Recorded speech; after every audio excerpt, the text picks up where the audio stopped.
মা দেউতা চাইনিজৰ পৰা পলাই আহিছিল। ৰীতা চৌধুৰীৰ সেই মাকাম উপন্যাসৰ পটভূমি এই ঠাই আৰু এই মাকাম উপন্যাসৰ পটভূমিৰ এই ঠাইত আজি বৰ্তমান এনেকৈ খোজকাঢ়ি আছোঁ আৰু বিচাৰি আহিছোঁ সেই চিনামূলীয় 2-4 ঘৰ মানুহ লগ পাম নেকি, ব্যক্তি লগ পাম বুলি।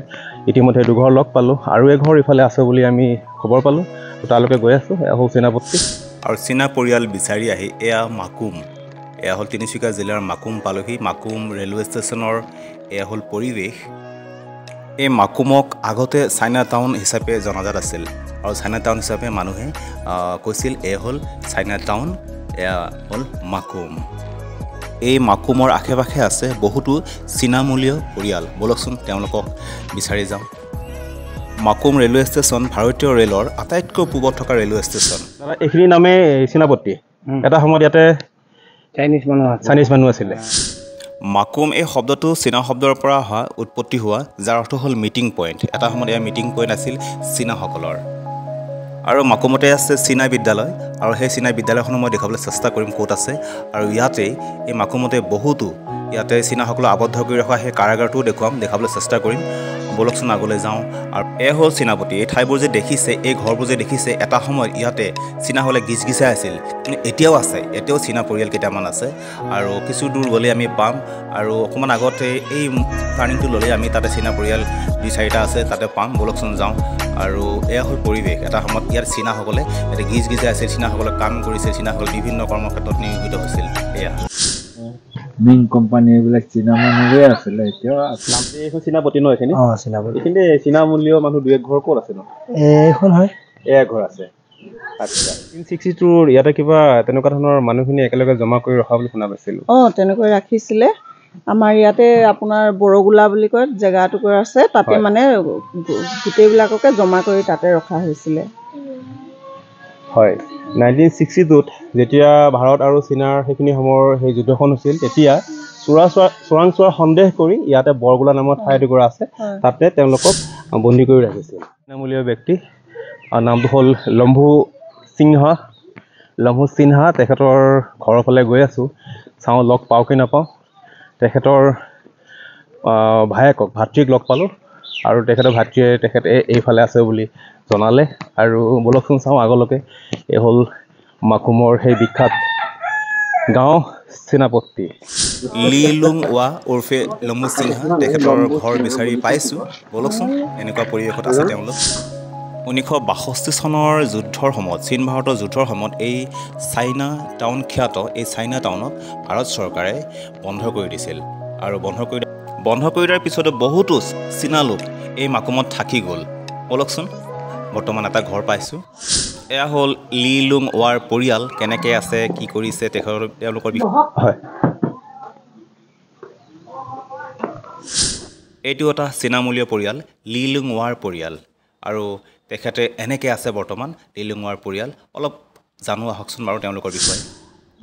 পূৰ্বজ চীনামূলীয় আছিলে। বৰ্তমান গোটেই আমাৰ সানমিহলি হৈ গোটেইখিনি আমি আমাৰ অসমীয়া সমাজ জীৱনৰ লগত মিলি গ'ল। আমি অসমীয়া হৈ বৰ্তমানে চলি আছোঁ। তাৰে এটা ঘৰত আহিলোঁ বৰ্তমানে। বাইদেউ আপোনাৰ নামটো?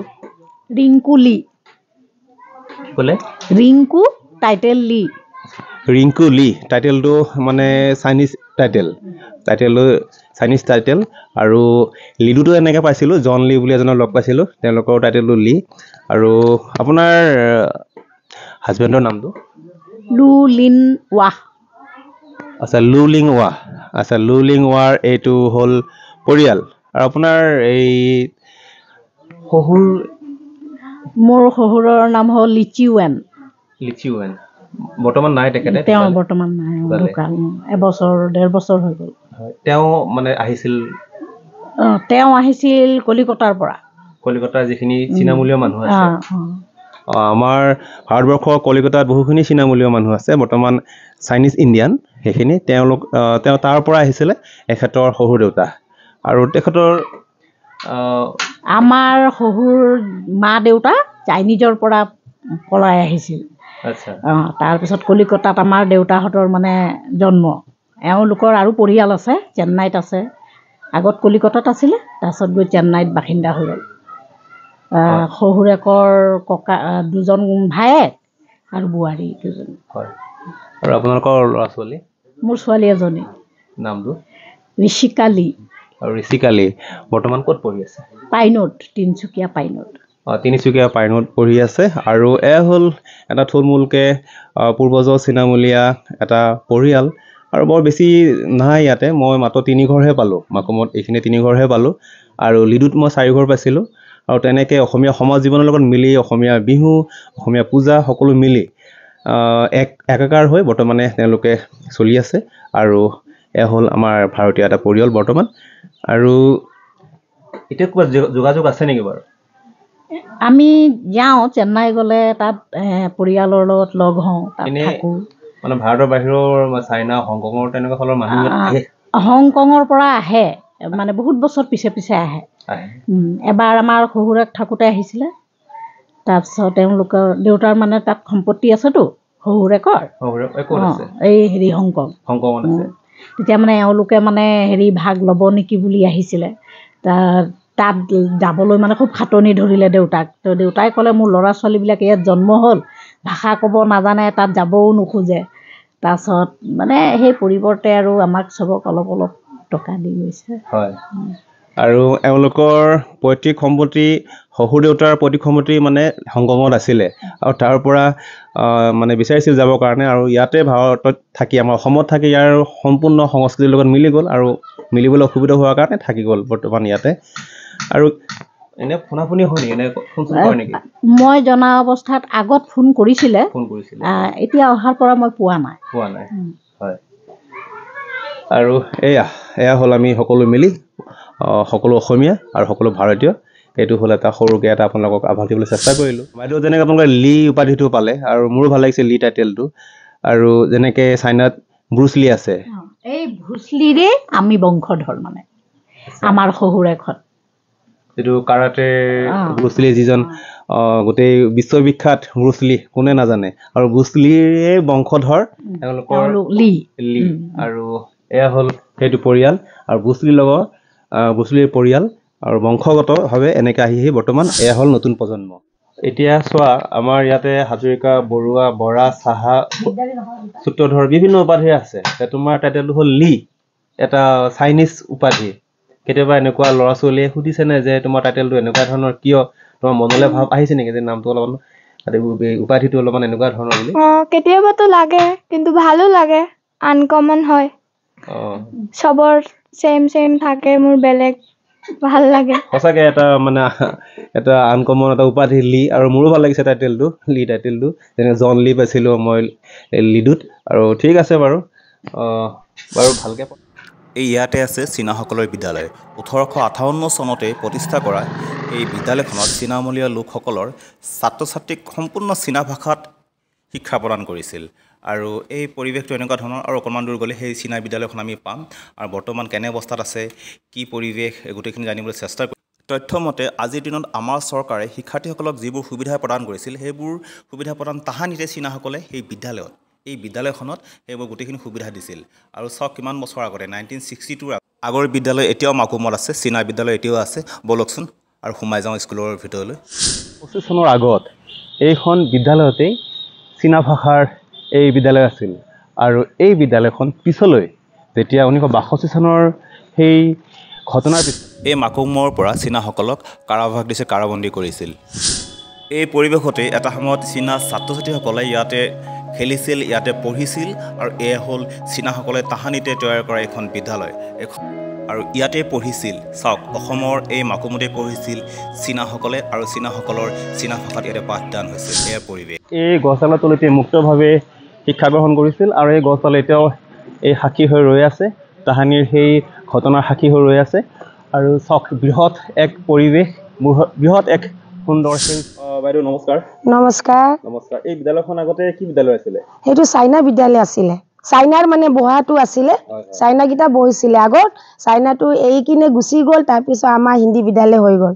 হয়, এখন বৰ্তমান হিন্দী বিদ্যালয় হৈ আছে। হিন্দী হাই স্কুল হয়। আপুনি এতিয়া বৰ্তমান বিদ্যালয়ত জড়িত হৈ আছে? মই ইয়াত মানে নাই চকীদাৰ হয়, স্কুলৰ সহায় কৰিছোঁ। মই পাৰ্মানেণ্ট মানুহ নহয়, মোক বাইদেউকেইটা সবাই সহায় কৰি কিনে ইয়াত ৰাখিছে স্কুলৰ কাৰণে। আৰু যিটো কোৱাৰ্টাৰ আছে এইটো কোৱাৰ্টাৰ কেতিয়া পিছত বনোৱা আগত বনোৱা সেইটো আগতে চাইনাৰে কোৱাৰ্টাৰ হয় এইবিলাক যিমান আছে চব চাইনাৰে হয় চাইনাটো বনাটো হ'ল কিন্তু চাইনাটো গুচি গ'ল তাৰপিছত আমাৰ স্কুলটো থাকিলে থাকি গ'ল অঁ আৰু আপুনি কিমান বছৰ হ'ল ইয়াত কৰি থকা ইয়াততো মোৰ আজি 8 বছৰ হৈ গৈছে 8 বছৰ হৈ ইয়াত থকাটো মানে চুৰ কিবা কিবি হৈ আছিলেতো সেইটো কাৰণে আমি ইয়াত মানে বাইদেউকেইটা আমাক মাতি কিনে ৰাখিলে তো আমি স্কুল হোৱাৰ কাৰণে আমি থাকিছোঁ হয় কিন্তু আমি পাৰ্মানেণ্ট মানুহ নহয় চৰকাৰে অকণমান চকু মেলি এয়া হ'ল বৰগোলা তিনিচুকীয়া মাকুমৰ ওচৰৰ বৰগোলা এই সুউচ্চ ফেন্সিং সুউচ্চ ৱাল আৰু ইয়াৰ ভিতৰতে চীনাসকলক চোৰাংচোৱাৰ সন্দেহ কৰি ভাৰত চৰকাৰে ইয়াতে আবদ্ধ কৰি ৰাখিছিল ইয়াতে বন্দী কৰি ৰাখিছিল এইটো হ'লে পৰিৱেশ যাতে ইয়াৰ পৰা ওলাই যাব নোৱাৰে এয়া হ'ল বৰগোলা চাওক কি এক কৰুণ কাহিনী ইয়াৰ ভিতৰত সোমাই আছে এই বেৰে বহুতো কৰুণ কাহিনী কৰুণ ঘটনা সাক্ষী হৈ এই বেৰ এই ৱালবোৰ এতিয়াও থিয় দি আছে মূৰ দাঙি থিয় আছে মই আপোনালোকক দেখুৱাবলৈ চেষ্টা কৰিম এই ৱালৰ সিফালে কেনেকুৱা পৰিৱেশ ভিতৰৰ ফালে কেনেকুৱা পৰিৱেশ আৰু এয়া হ'ল বৰগোলা অঞ্চল আৰু ইয়াতেই এইখিনি সময়তে 62 চনৰ যুদ্ধৰ সময়ত ইয়াতে সন্দেহ কৰি আৰু এইখন বেৰৰ সিফালে চাৰিওফালে আবদ্ধ হৈ আছে আৰু এই বেৰৰ সিফালে ইয়াতে আবদ্ধ কৰি ৰাখিছিলে হক আৰু তেতিয়া সেই ইয়াতে কাৰাবন্দী কৰি ৰাখিছিল আৰু ইয়াৰ পৰাই বিভিন্ন ঠাইলৈ বিভিন্ন কাৰাগাৰলৈ ইয়াৰ পৰাই প্ৰেৰণ কৰা হৈছিল সেই চীনামূলীয়া লোকসকলক আৰু এইটো পৰিৱেশ এই বৰগোলা এইখিনি ঠাইৰ পৰা এই কাৰাবন্দী ঠাইৰ পৰাই অসমৰ বিভিন্ন ঠাইলৈ কাৰাবাস দিছিল ইয়াৰ পৰা চীনা পুৰুষসকলক নগাঁও জেললৈ পঠিয়াইছিল আৰু কিছুমানক গুৱাহাটী জেললৈ পঠিয়াইছিল আৰু কিছুমানক ভাৰত চৰকাৰে অসম ভাৰত সীমান্ত পাৰ কৰি চীন হংকঙলৈ পঠিয়াই দিছিল আৰু যিকেইজন থাকি গ'ল বৰ্তমানে আমি পৰিয়াল লগ পাইছোঁ এয়া চাওক ভিতৰৰ পৰিৱেশ ইয়াতে এটা সময়ত কাৰাবন্দী কৰি ৰাখিছিল চীনাসকলক আৰু এই বেৰে বহুতো স্মৃতি কৰুণ কথা সামৰি এই বেৰখন এতিয়াও থিয় দি আছে এয়া চাওক সুৰুঙাৰে চাবলৈ চেষ্টা কৰিছোঁ আৰু বৃহৎ এখন ৱাল